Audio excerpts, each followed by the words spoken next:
Hello and welcome to today's episode of Penny Dreadfuls, a book review podcast. I am your host, Jackie. I am another one of your hosts, the pooler host, Izzy. And I'm the third and the worst, and I'm Sam. Well, you are the middle child out of all three of us. So, that checks out. How Hey, does it feel? middle kids are cool. Not when they're 30. Shut up, Izzy. Love you. I've got 1 year. It's okay, Sam. We'll party. We'll sad party together. I didn't realize we were being hostile this early in the episode. I'm also in my 30s, so maybe can I join? No. Oh. What do you mean? Yeah. That's my job as the oldest child is to bully you guys and make sure that you guys won't take shit from anyone else. You're welcome. We're going to put a sign on the door. Izzy's not allowed. Everyone else welcome. Like that episode in SpongeBob where the whole town we used to have no SpongeBob Day. Yes, I love that. And then immediately after, we'll have no Sam Day. And then after that, we'll have no Jackie Day. I feel like you can't add no other people day just because you're offended. Yeah. Oh, I definitely can, because no Patrick Day was the day after no SpongeBob Day. I mean, technically, yes. However, then it needs to be no Reagan Day. No Izzy Day, then no Reagan Day. What did Reagan do? Nothing. We're She's just crapping on Reagan again. Oh, well, she is We'll the add baby, Gabby. so yeah. But Gabby's at the end, so we get the most time with Gabby. Oh, wow. Okay. Way to show who your favorite is. I'm just saying. Okay, so today is the long-awaited day. My favorite book I think we've read so far, House of Hollow. And the author is Crystal Sutherland. Do you guys have any questions before we get into the plot or the overview? Or let me ask you this. Actually, I have a question. Did you go into this with like a preconceived idea of how much you were going to like it or not? I'm gonna say no. I didn't know what it was about or anything. I had kind of seen the cover art, but that's it. So I had no idea. Went in with a complete open mind, blank slate, all of that. I was trusting Jackie's opinion on this and didn't read what it was about, or like I didn't even read the back cover or anything. I just like, oh, this is a pretty cover of this book. I hope I like it. So wow. no, I had literally no idea where that was trust. going to go. It was a lot of trust. Luckily for you, it went well. Okay, but also, like, you suggested it. We can't really be like, I'm not reading this one this week. You guys do the episode. I mean, we kind of have to read it either way. Legally, you're obligated. This book is, I guess, called a horror thriller novel.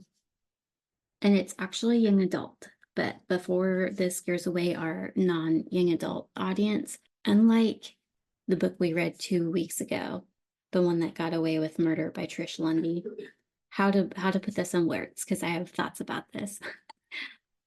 It is young adult. It is appropriate for young adults. Like, it doesn't get into drugs and cigarette smoking and like the sex, all the things that the other one got into that we didn't like. It doesn't go into that. So it does make for a great young adult fantasy book. But I also really enjoyed it. And I don't generally like young adults, so I wouldn't let that scare you away. I would take it as like a PG-13 rating where it's appropriate for younger audiences, but also enough for older people to enjoy, like I did. And as you can tell, I very highly would recommend this book to everyone I meet, so read it. Okay, let's get into the plot. Also, again, before I start, just spoilers. I have to say it every episode. I want to remind everyone that I am going to detail what happens. So we warned you. If you want to read the book and be surprised with what happens, pause us, go back to last week's episode, or skip ahead if you're not current, and listen to this when you finish reading, which I would seriously recommend. This book was awesome. Okay, so on to the plot. There's a young woman, her name is Iris Hollow, and she's a senior this year in her high school. There's only like half a chapter maybe of her in school. So like I said, don't let that initial setting scare you away. And she goes through life, she tries to keep her head down and tries to be as normal as possible. She wants to be a wallflower, but that's really hard for her, mainly because her sisters had also gone to the exact same high school that she goes to now, and they were wild children. I think the oldest sister, Gray, ended up getting kicked out of this prestigious high school. And then, like the week after, the middle sister, Vivi, ended up dropping out. And they went on to be pretty successful. Gray ended up being a top model in a very hot modeling agency. And then she made her own like modeling fashion agency called House of Hollow. So she's incredibly famous, like all over. Another reason why Iris wants to like blend into the walls. And then the middle sister, Vivi, ends up going and starting a rock band. And that also does incredibly well. So her sisters are hugely successful, but she just wants to like keep her head down and she wants to finish school and she wants to live a normal life. That's what she wants. Well, her sister Vivi has a show in town. So she's really excited for that, but she's kind of nervous also because she knows as soon as her sisters show up, like stuff is going to start happening just because they're so famous. Like, and she doesn't really want that. She just wants to be like normal. But she's excited to see her sisters. She doesn't really hear from her older sister before Vivi's show, but that's not unusual. So she's like, I'll go and see my slightly older sister, my middle sister, and I'll watch her show. And she does. It's hugely successful. And then like they stay at their mom's house afterwards. Well, Gray never shows up. They can't figure out where Gray could be. Gray's been known to disappear for days at a time before, doing like, I don't know, hot model shit, and then reappearing like nothing happened. And so at first they're not worried, but then they decide that she wouldn't have missed Vivi's show like that, especially because it was in London and Gray loves her sisters. Like with all of Gray's faults that she lists off, and there are many, Gray like would do anything for her sister. So they know as soon as like she doesn't show up and she misses the opportunity to see Iris and Vivi together, that something's not right. So Iris tells her mom that she's going to go out with Vivi and to look for Gray. So they go to a couple of different places and things start to get weird a little fast. So this book, there are a lot of time skips in it. So I'm going to kind of go back to the beginning and outline everything that happened to them as children. And then we won't have to worry about time skips anymore. So it turns out that when the girls were very young, I think Iris was like 3 or something, so a tiny child, and Gray was what, like 9? I'm not sure if they ever said like their specific ages when this happens. They're walking with their parents at a festival, and they're maybe like 12 to 20 feet away from their parents, and they're all walking in a group, so it should have been completely safe. And they go around a bend, and then their parents are like walking behind them, and their parents turn the bend and the kids aren't there. They're just gone. So the parents freak out, like, what's happening? They search all over, they can't find the girls. 30 days later, the girls show up completely naked in that exact same place. And they have no recollection of like the past month at all. They don't know what happened. Like in their eyes, the last thing that happened to them was they were walking in front of their parents. And then they just showed up. Well, some weird things start happening to the girls that we'll kind of get into, I think, a little bit later because it kind of has something to do with the story. But the dad is just like convinced that they're not his daughters. And the wife is like, what do you mean? They're your kids. Like, this is them. And the dad's like, no, there's like something's not right here. It's not them. And they like start to fight a lot about it. A few years later, after the girls are back, like he ends up committing suicide and killing himself. And in the suicide note, he's like, he wrote a suicide note, and he was just like, he said he couldn't take it anymore. So back to the present. Iris and Vivi go to Gray's apartment and it's empty. They don't find anything, but they can smell something like pretty bad. And further inspection of the apartment reveals a rotting corpse hidden in the walls. Not great. After they find the body, they obviously try to leave the apartment as fast as possible, but a guy he's described as like a man, like a large muscular man, but instead of a head, he has like a bull's skull, and that's it. And he seems to be very aggressive. He actually shoots the middle sister, like in the arm. But they manage to like outrun this guy and get out of the apartment. But inside the middle sister's like wounds, it's flowers start growing, like weird flowers, and they have to like pull the flowers out of the wound. They're like, well, this is freaking weird. So they're like, well, she's not at her apartment. What do we do next? So next on the list is talking to Gray's model boyfriend.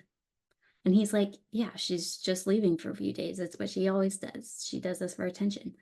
But I'll help you look for her. So as they're looking for her, they come across a sketchbook of hers. And they're like, hey, I know that house. Let's go look in the house. They do that. And they find out that she has like a second secret house that she lives in sometimes. And as they're looking through the house, Iris just like starts to feel like Gray is close to them. She just like feels like she should start talking to Gray. And so she does. She's like, Gray, we're here. Like, Can I pause real quick? yeah. Isn't this secret apartment where they found the rotting corpse and the bull man burns it down? Because I thought at her other apartment they just like raided her closet and they're like, wow, it's untouched. This doesn't look like Gray's. So the first place was like it looked like a model house, like no one had ever lived there. Clean furniture, basically nothing on the walls.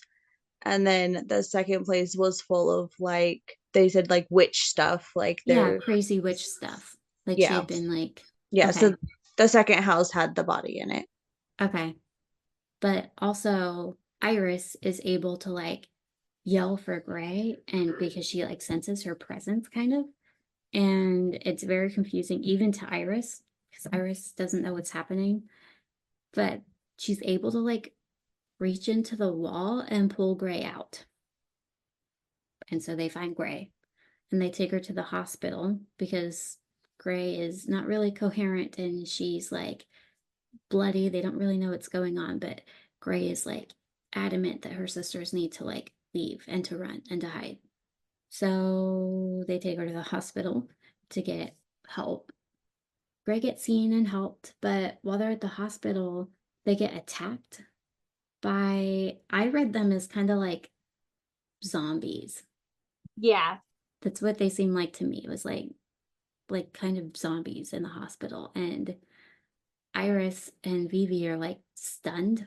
They don't know what to do, but fucking Gray comes back out of nowhere and just like murders these things with a fucking, I don't even know what. And she hauls, but she takes Iris and Vivi and they like, and Tyler, who's with them at this point, not really helping, but there. And they leave. And Iris is somehow able to like stick her finger into someone's mouth and then command them to do something and they'll do it. So Gray just finds a car and like sticks her finger in this taxi driver's mouth and tells him to take them to a specific like this house where Iris and Vivi and Tyler have never been to before. They have no idea what's happening. And then Gray passes out. But the taxi cab driver like drives them all through like hours until they get to this house and they just like pile up and they knock on the door and then this tiny little girl opens the door and she sees Gray and she like sighs. She's like, okay, come in. It reads kind of like she's a witch, basically. She knows exactly what's happening with Gray. She explains that she was in somewhere called the halfway, and that she must have been in the halfway too long, because the halfway like will start to change you if you're in it too long. And so she makes a potion and she feeds it to Gray, and Gray starts coughing up these flowers, the same flowers that started to grow out of Vivi's wounds. Unfortunately, this bull guy finds them at this house, no idea how. And he fucking like kicks ass. He kidnaps Vivi and Gray. The Agnes chick dies in the scuffle. And Tyler and Iris are just like, so what do we do now?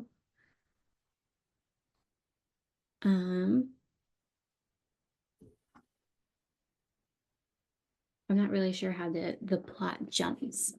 My memory's a little hazy at this point. I guess Agnes was able to talk to Iris and Vivi about the halfway a little bit, and she told them that the halfway is found in, oh, it's not called the halfway, it's the in-between. That's right. So the in-between is found in a place that is in between, I guess. So you can think of like a doorway that's left standing in like a burned down house or something, like a doorway that used to lead somewhere but can no longer lead there because there's nothing behind it. Iris knows, because it's a super famous story, where her and her sisters disappeared like many, many years ago. And she is able to take Tyler with her, and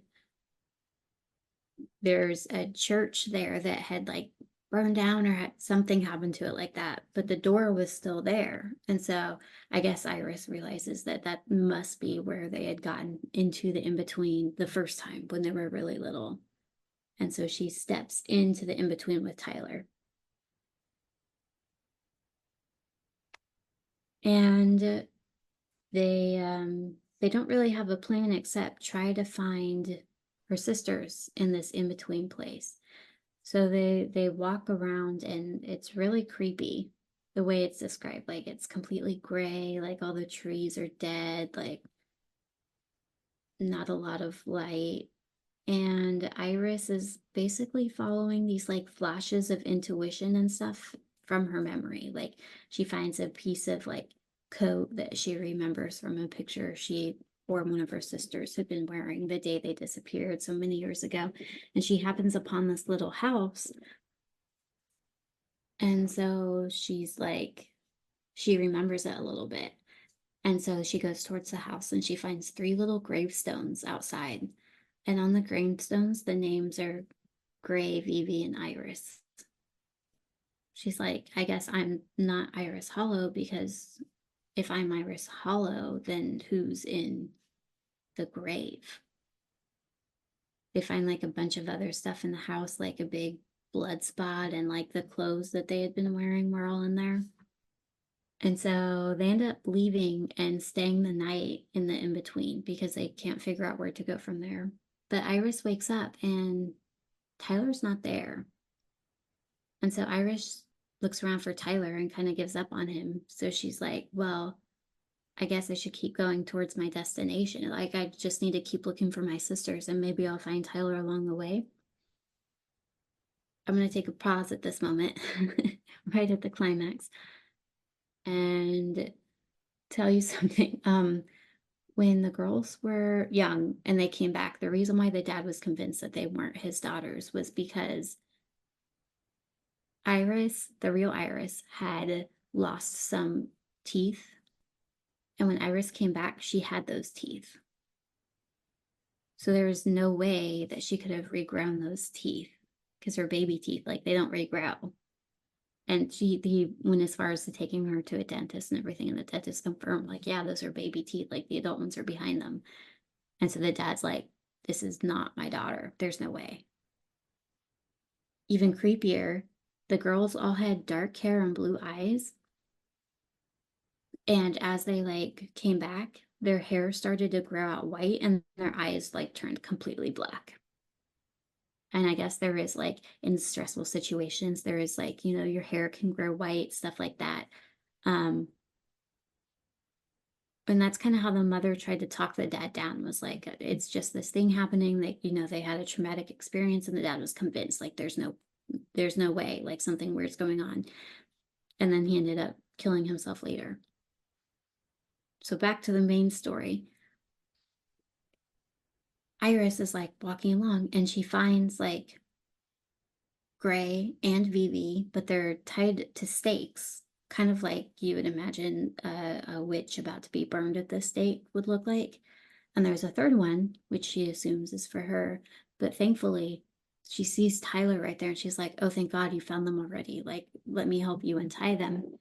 And Tyler turns around and he starts talking to her, but she notices that his teeth are like completely black and rotten. And she's like, you're not Tyler. And he's like, no, don't you recognize me? Like, kind of laughing about it. It was their dad. And their dad had committed suicide, but his soul was like so racked with like emotion and stuff that had been done to him that his soul could not leave the in between, because there's too much happening. So if like something like that happens to someone in real life, where they have unfinished business, they get stuck in the in between and they can't move on to like heaven or hell, kind of like purgatory as it's described in like Catholicism and stuff.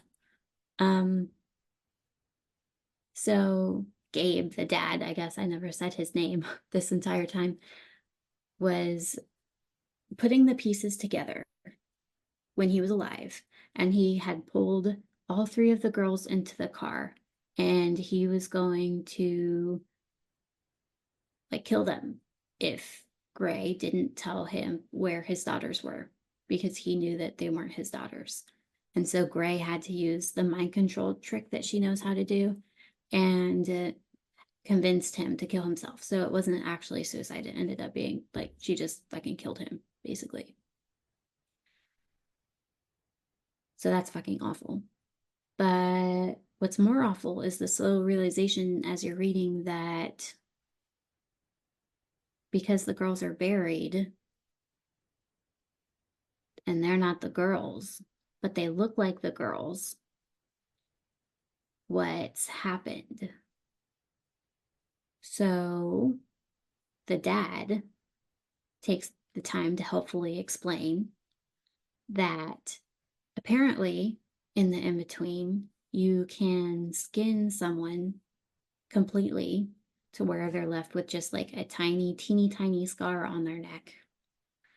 And you can peel their skin off of their body, and you can fit yourself inside of it, which is what he did to Tyler, and is what Gray, who is not Gray, who is the thing pretending to be Gray, did to his daughters. Stuffed the girls into the skin suits and paraded back into the real world to pretend like they were the real Iris, Vivi, and Gray, when they were not.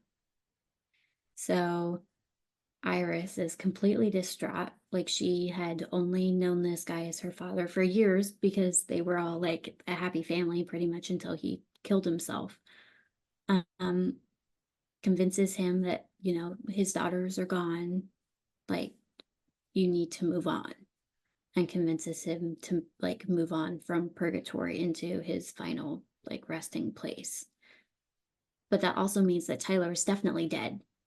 Like, there's no coming back from that.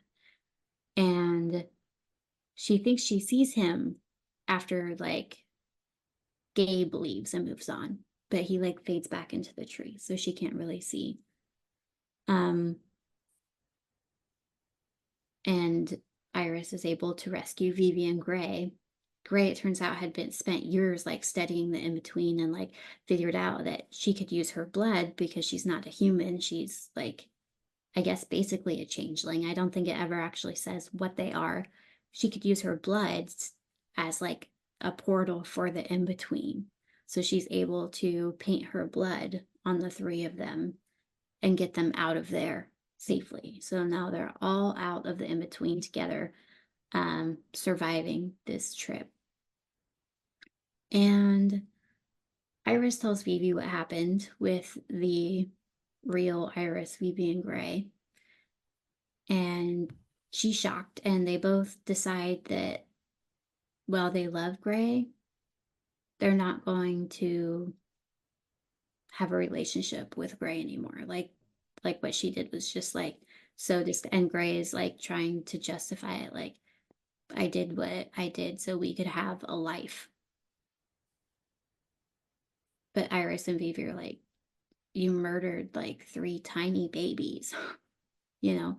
And not only did she murder them, like she says that she lured them into the in-between specifically. So I guess like if the spirits get close enough to a portal, they can see outside sometimes and can call.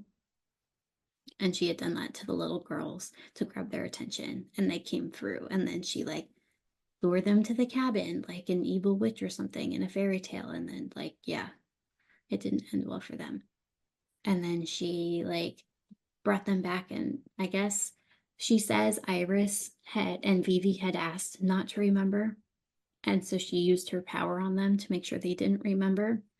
um who knows if that's true? Only Grey, I guess.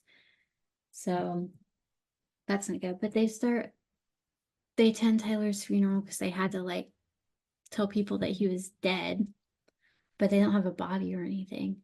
So they all go, and then Iris and Vivi are talking to their mother after. Her name's Kate, and they're like, we have something important to tell you. Like, we're not really your daughters. Like, your daughters were killed. Grey killed them in the in-between.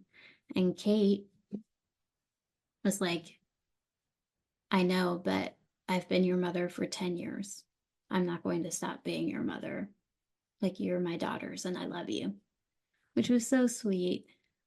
Like that part of the book, I was just like bawling. It's a strong And person, because I'm just gonna say, if I found out my kids weren't my kids, I don't think I'd have that same reaction.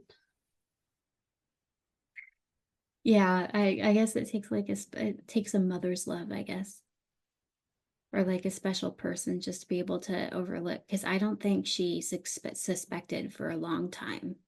For years, she just like convinced herself, like, no, it's okay. Like, these things don't add up, but stress, like she had been telling her husband.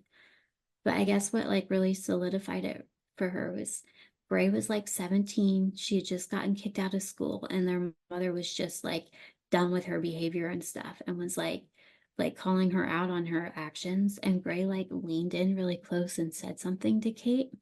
And Iris had never been sure what it was, but Kate immediately like told her to get out of her house and to never come back.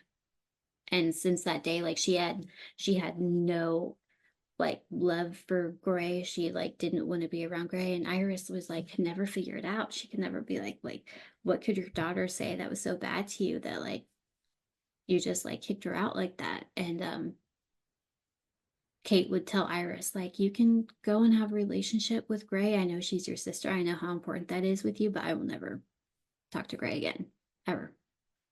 Well, it turns out like at that point, Grey had leaned in and said, like, I killed your daughters and we're wearing their skins or something. And yeah, Kate was enraged Understandably. and told Grey to get the fuck out. And then that's kind of the end of this story, but there's an epilogue where Iris and Vivi feel very like they feel terrible about Tyler's ending.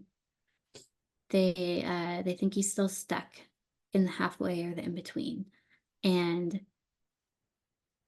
they like go back in to try and save him. And that's it. That's the ending. It's like them basically stepping through the portal. And that, my friends, is a way too long explanation of House of Hollow. I'm sorry if it was rambling, but I don't think I've enjoyed a book like that like for a really long time. Like it was like And it was probably one of the first ones I read when we were doing this podcast. I'm sure I'll have more where I'm like, man, I would have never picked this book up, and it was freaking awesome. But I loved it. 10 out of 10. All right. So do you want to tell us your thoughts, or you want one of us to go first? I'm saving mine till the end because mine are the most important. Okay. Well, But- Sam. Well, I'll let Izzy do her thoughts, but did we tell everybody the page number and what you scored, Jackie? Oh, well, I scored it a 97 out of 100, and I didn't write down the page number. I'm not, but it It's is 292 pages. 329. Oh. No, I just lied. Oh. I made that up. Oh, 292 pages according to Goodreads. It's solidly in the fantasy category, in the fantasy genre, I'd say. Young And adult fantasy, but yeah. Young adult fantasy. And I would say that that genre fits. We'll get into that in a little bit, but it was also first published April 6th of 2021. So I'll go first, like Sammy said, with my thoughts. My first impressions when I started reading it is I solidly thought it was going to be a kidnapping murder book. And then I was convinced it was going to be about magic and or witchcraft. But then to find out it was changelings, I was like blindsided, but in a good way. Just knowing that someone or something had been trying to hurt them, finding out who it was, had me on edge the whole time. Like, it was a really great plot. I did love this book. I made the mistake of starting it too late and then had to stay up until 4 a.m. to finish it because I couldn't put it down. And I couldn't rest until I knew what was going on. I do like that the reader was kept in the dark just enough to be hooked and needing answers. And I did really love how it ended, but the second skin was just so creepy, and then to find an ant coming out. Oh, I didn't say that part. If you wanna talk about it, I just kind of skipped over it in my overview. All 3 of the sisters have a half moon scar on their neck, like their necks were cut, that they came back from the in-between with.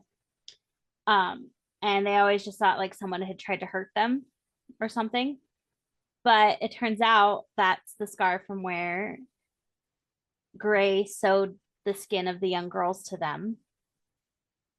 And there is a second layer of skin still underneath that.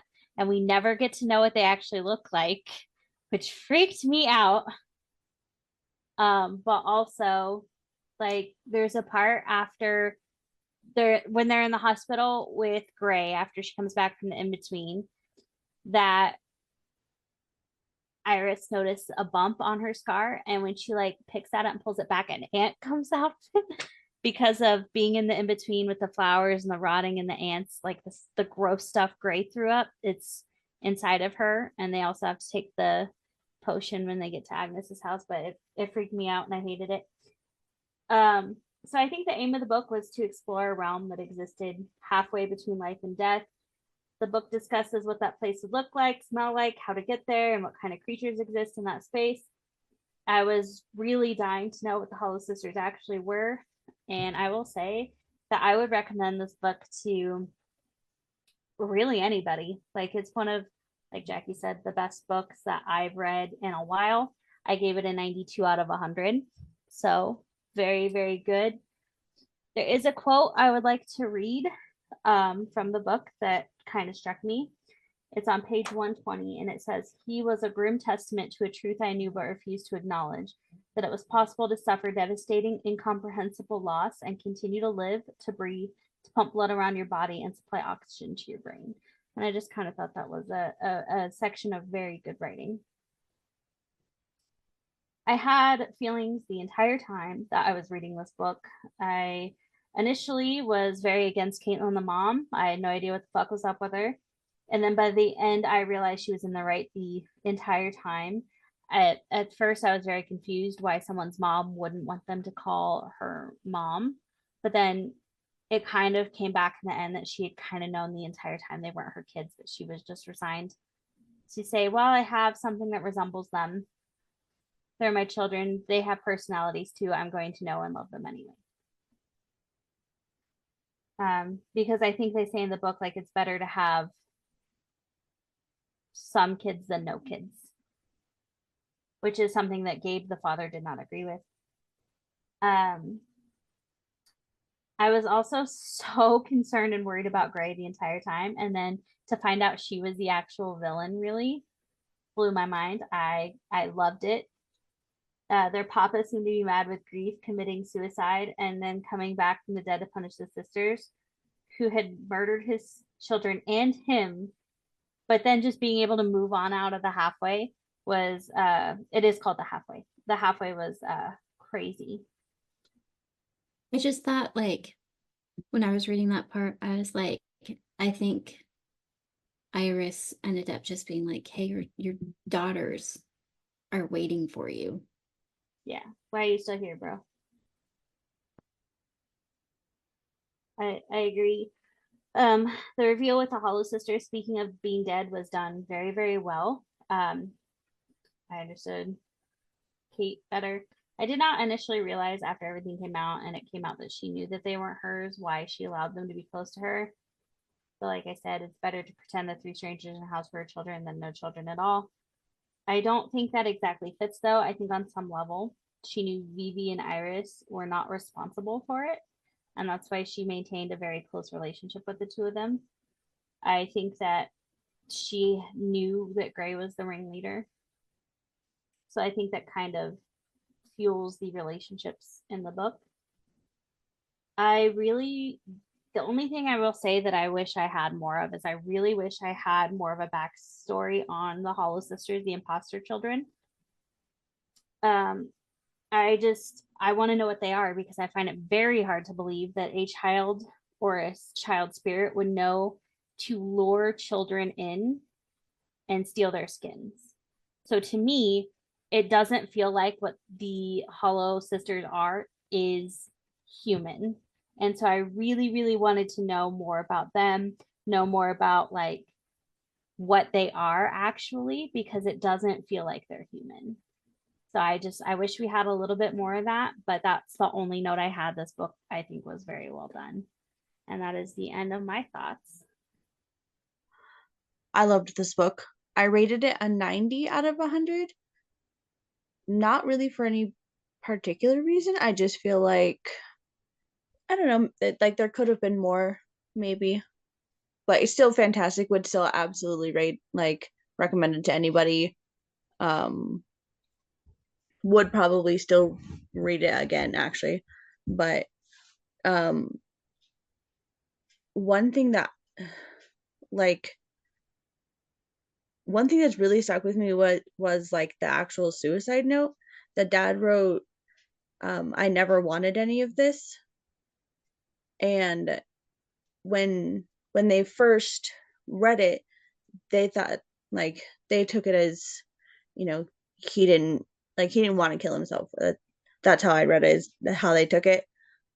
But the thing that we didn't bring up yet was Gray ripped up the suicide note and they cut the dad down. And like at first I like it's brought up as like, oh, they just didn't want Kate to find him that way, like, they're just acting in the moment. But then you find out later that Gray was just trying to hide what happened and like have a reason for her fingerprints to be on him. And I thought that to be like uber creepy. But then you find out like his note was like more of like, because he knew what, that they weren't human or whatever, and he's like, I didn't want these like monsters or whatever. Which I think was like, I think his whole backstory was super sad, that no one believed him, that something wasn't right, and like it was made to look like he killed himself, but he didn't actually. But before I continue my thoughts, I want to know what you guys think of Tyler. Did we like So Tyler? I thought he was really insufferable until pretty much shortly before they got to the halfway. Yeah, I was the same way where I felt like he was like super self-serving. I mean, he comes out and he says it a couple of times, like he's just like helping look for Gray for him because he's gonna like, I guess, break up with her or something when they find her because he's like done with her drama, It's something like because that. they thought that he murdered her, so there was a warrant out for his arrest. Oh, yeah. But you know, he just like, I don't know. He grew on you. Like the more you got to know him, the more you're like, oh, he's actually like a nice guy. So by the time, yeah, I would say He, by the time they get to the in between, like he you're didn't like deserve to have attached. his skin removed. No, I was so poor heartbroken. guy. Well, so okay, so I'm glad we're on the same page because I did not like Tyler at first either, um, but I think that the like kind of tipping point for me was when him and Iris were talking about his sister who had passed. That like he had the I think they were twins or at least they were really close in age. Um, but they like went to they were like swimming in the ocean and they both got pulled out by a tide and had both stopped breathing and he was able to be resuscitated but she wasn't, so he had this like immense like survivor's guilt and he just like never stopped thinking about her and like that broke my heart. And then they make it in the in between and they find her spirit in the swamp. Jackie just like totally went over that, but I was he trying to, I wish I could have said like everything that happened in the book, but I was trying to keep it under 4 hours. I know, but I'm glad I get to talk about it though because that was like one of my favorite moments because like she's just sitting there waiting for him and she's like, it's okay, Tyler, I'm okay, like I'm not mad at you, I'm not upset, like it's not your fault. And the like they it's described as like you can almost physically see the like grief lift off of him, you know, and then her little spirit fades away because like the only reason she was in the in between is because she was waiting for him to tell him that she was okay. And like I cried and I was like, okay, I was not expecting to cry, but cool. Um, but then when he passes, like when he dies and gets skinned, like he's able to move on because he knows that she's okay. And like that made me really sad. And um so I did not like Tyler at the beginning, but by the end, I was the most upset about him dying. And I was like, that's it. I kind of hate Jackie for this book. But like, Yeah, as soon as she like described seeing his teeth, I was like, nah, don't you touch my boy. And then they touched him. I They know, touched him. I was like, all right, that's it. They What happened? touched him and I'm angry. I'm so mad. Okay. I agree. Like that was so unnecessary. Why did he have to be the one to die? Okay, I'm sorry. I will mute. But so that was most of my feels were about Tyler and they should not have been. But um, I agree with Izzy, though she said something about how like she was so worried about Gray the whole time and then to find out she was the villain. And I was like, okay, book. I didn't need two times to my heart being played with, but thank you. Because, like, you're like, oh, she's the sweet older sister, and like, what are her siblings gonna do without her? You know, like, Iris loves her so much, and then you find out that, like, she murdered three kids and, like, for no reason. And I hate that so much. I mean, still very good plot, very good book. Everybody, please go read this book, but be prepared to be mad at it a little bit. And that's most of my thoughts. Oh God. Yeah. So um obviously as I've said it a few times, I would definitely recommend this. Go read it now. um where to even begin? Like this book starts out seeming so normal. She's like, oh yeah, like she's in high school and then she's like, okay, mom, bye. I'm getting ready to go to school. And you're like, oh God, like this is so boring. And then you're like, oh, like her sisters have cool, really cool jobs. I want to hear more about her sisters. Like, why is this book about this girl that desperately just wants to be normal? You're like, okay, I'm going to main interject character. here real quick, and I'm going to say that I totally agree with you. What separates this book from the one that got away with murder is that the high school factor was very limited. Yes, This book was not about her in high school whatsoever. She was just a girl who happened to be in high school at the time. right. Sorry. And I love that the author did such a good job because just like with the flashbacks and the little bits of information that you get, you're like, huh, that's weird. Like, oh, that's weird, but maybe they're still like normal. Like, it's possible to go missing for 30 days and just show up naked, like as one does. There's tons of podcasts about like people who go missing and just randomly show back up. So like it's Listen, not like everyone needs a self-care month.